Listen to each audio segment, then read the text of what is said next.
Hello everyone, my name is Mark. Welcome to Mark's Remarks. Today I'm going to be reading a review for Kevin Killian's Selected Amazon Reviews Volume 3. This is something that I read because I'm really interested in the genre of reviews, whatever kind of reviews, book, movie, music reviews, whatever.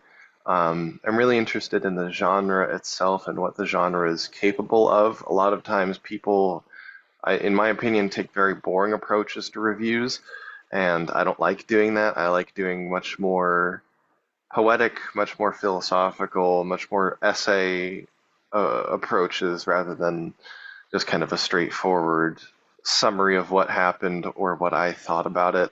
Inevitably, some of that slips in, but I always strive to kind of minimize that and to move beyond it and kind of treat it as a tangent rather than just something that runs parallel.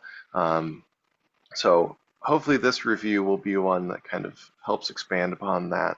I've mentioned in the description of most of my videos, or actually all of them up till now, kind of that thought about genre and why I call these reviews even though they don't really seem like reviews. So without further ado, I'll go ahead and read this guy for you. I remember when the only people who wrote online reviews were angry, dissatisfied customers.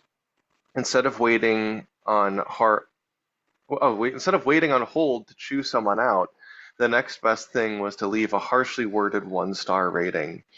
After that, eventually bots started artificially spamming five-star reviews, so all you'd see was a giant disparity between the real angry humans and the fake robo reviews. Eventually, a few people realized you could do fun things with reviews.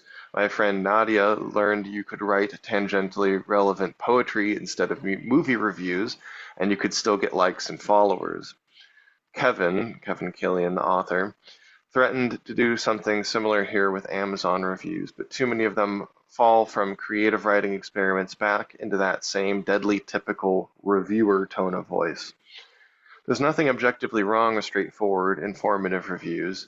For the unwashed masses who simply subsist in this life, they're all that most people want, and anything else is seen as annoyance and distraction.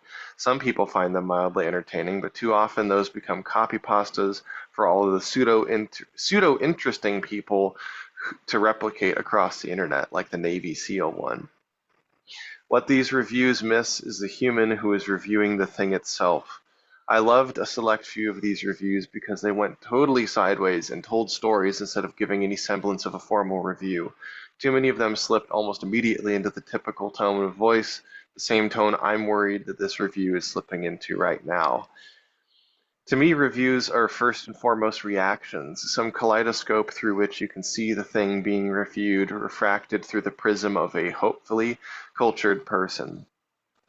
Science and our faulty educational system have upheld this mythical notion of unbiased approaches to things, which really just means hidden bias rather than no bias. The problem with attempts to hide bias is that they actually do hide it from dumb people.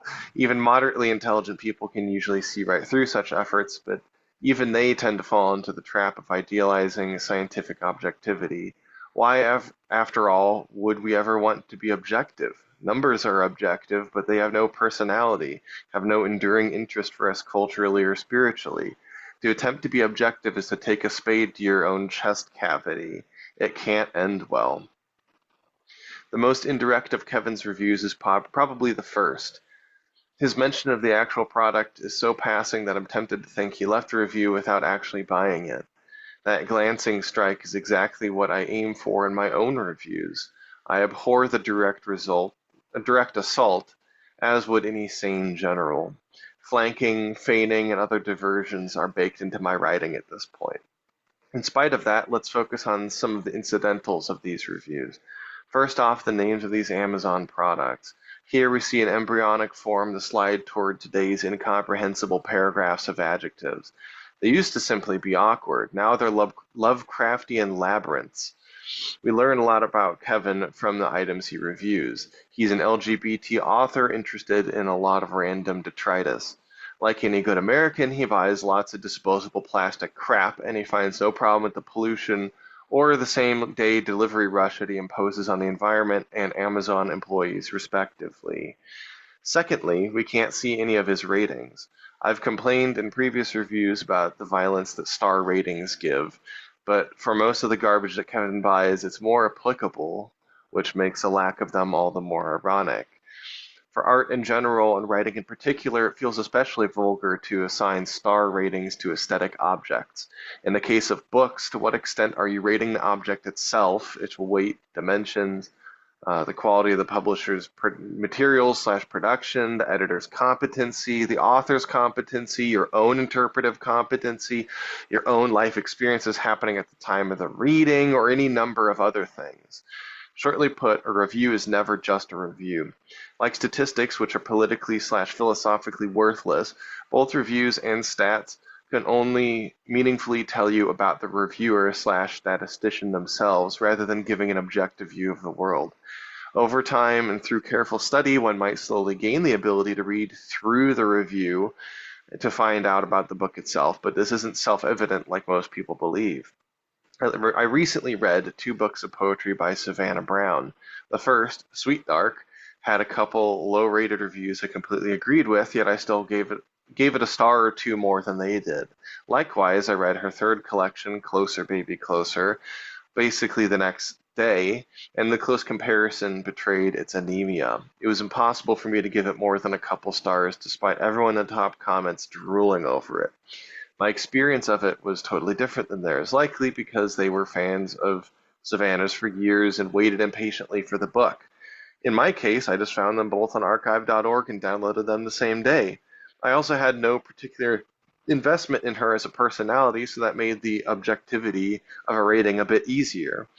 I did, however, notice some striking similarities between myself and her, but I tried to tease those out in my reviews. Frankly, I'm tired of critical writing being boring, but more than boring, ugly. No one should be allowed to criticize unless they can do it in a beautiful way. The classic cliche we're buried in today is every movie trailer recycling the same few blurbs about fun for the whole family or action-packed or whatever. I'm bludgeoning my students into breaking free from these cliches because, despite his many, many flaws, I think Orwell is one of the few voices in American writing actively attacking cliches. Why, he's not an American writing, he's a British writer. That's weird. Few voices in English writing actively attacking cliches and lazy thinking. I need to read some of his reviews to see if he follows his own advice, but I at least appreciate the sentiment, especially strong in politics in the English language. If you haven't read that essay, you should read it. I also have heard from various people, friends, randoms on the internet, acquaintances, that some of my reviews are beautiful or other positive aesthetic adjectives. I never really expected that, even though that's what I strive for in many of my reviews. I've simply been quietly whittling away at this skill for years. I don't know why, but I feel hell-bent on making this genre more beautiful than it has ever been. I want to devote myself to it and shape how people think about it because I'm shocked it's been left dead in the water. No one seems to care enough to resuscitate it. In terms of film, even Letterboxd is mostly given over to memes, making one-liner reviews to get likes. Film seems to me to be one of the most promising places we can improve our reviews. With the advent of AI and other time-wasting technologies, we no longer need humans to write summaries. We no longer should test students on recall and comprehension. The only thing left, the only thing which AI can never touch, is the human experience, the unique, flawed, lumpy, half-twisted natural human reaction. Heavily biased, yes, but all the more beautiful for it. Now I'm going to write an essay on why bias is good. See you all later. That's how I ended the review there. Hopefully that helps make sense of why these reviews are the way they are. I might end up pinning this to the front of my YouTube channel here so that people can understand what the heck I'm doing. In lieu of that, please do not like or subscribe, and I'll see you in the next video. Thanks.